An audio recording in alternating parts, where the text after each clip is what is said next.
બનાસકાંઠાના દિયોદર પંથકમાં કાયદો અને વ્યવસ્થાની સ્થિતિ કથળી હોય તેમ સેસણ ગામ પાસે બે યુવકો પર જીવલેણ હુમલો થતા ચકચાર મચી ગઈ છે।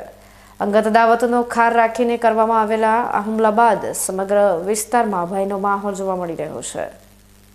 દિયોદરના સેસણ ગામ પાસે 5 થી 6 જેટલા અજાણ્યા શખ્સોએ પૂર્વ આયોજિત કાવતરું રચીને બે યુવકોને નિશાન બનાવ્યા હતા। હુમલાખોરોએ રસ્તામાં જ યુવકોને આંતર્યા હતા અને લાકડી તેમજ ધારદાર હથિયારો વડે તૂટી પડ્યા હતા।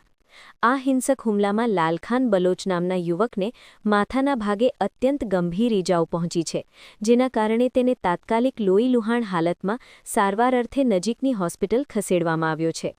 આ હુમલા પાછળ જૂની અંગત અદાવત જવાબદાર હોવાનું પ્રાથમિક તપાસમાં બહાર આવ્યું છે। હુમલાખોરો એટલા બેફામ બન્યા હતા કે ભરી બજારે યુવકો પર હુમલો કરીને ત્યાંથી ફરાર થઈ ગયા હતા। ઘટનાની જાણ થતાં જ આસપાસના લોકો એકઠા થઈ ગયા હતા અને ઈજાગ્રસ્તોને મદદ પહોંચાડી હતી। આ હુમલામાં લાલખાન સાથે અન્ય એક યુવકને પણ નાની મોટી ઈજાઓ પહોંચી હોવાના અહેવાલ મળી રહ્યા છે। બનાવની ગંભીરતાને જોતા જ 112 પોલીસની ટીમ તાત્કાલિક ઘટના સ્થળે દોડી આવી હતી અને આસપાસના લોકોના નિવેદન લેવાની પ્રક્રિયા શરૂ કરી હતી। હાલમાં ઈજાગ્રસ્ત લાલખાનની સ્થિતિ નાજુક હોવાનું જણાય છે અને ડોક્ટરો દ્વારા તેની સઘન સારવાર કરવામાં આવી રહી છે।